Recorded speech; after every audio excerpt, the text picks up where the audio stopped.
High বন্ধুরা, আসসালামু আলাইকুম। আপনারা কেমন আছেন? আশা করি ভালো আছেন। আসুন একটি সুন্দর দৃশ্য দেখতে দেখতে কিছু গুরুত্বপূর্ণ কথা শুনি। আশা করি আপনাদের ভালো লাগবে। আজ শুক্রবার, গুনাহ মাফের দিন, অনেক ফজিলতপূর্ণ দিন।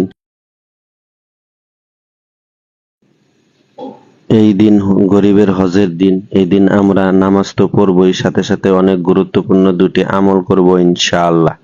আমল দুটি হলো, এক, যারা আমরা কোরআন শরীফ পড়তে পারি তারা সূরা কাহাফ তেলাওয়াত করব, এবং দুই, বৃহস্পতিবার মাগরিবের পর থেকে শুক্রবার মাগরিবের আগ পর্যন্ত আমরা বেশি বেশি দরুদ শরীফ পাঠ করব ইনশাআল্লাহ, আমরা যে যেটা পারি। আর একটা কাজ করব, আসরের পর থেকে মাগরিব পর্যন্ত জিকির, তাসবিহ, তাহলিল করব ইনশাআল্লাহ। আসুন আমরা এই কাজগুলো করার চেষ্টা করি। আমার এই কথাগুলো যদি আপনাদের ভালো লেগে থাকে তাহলে অবশ্যই ভিডিওটা শেয়ার দিয়ে অন্যদের দেখার সুযোগ করে দিবেন আশা করি।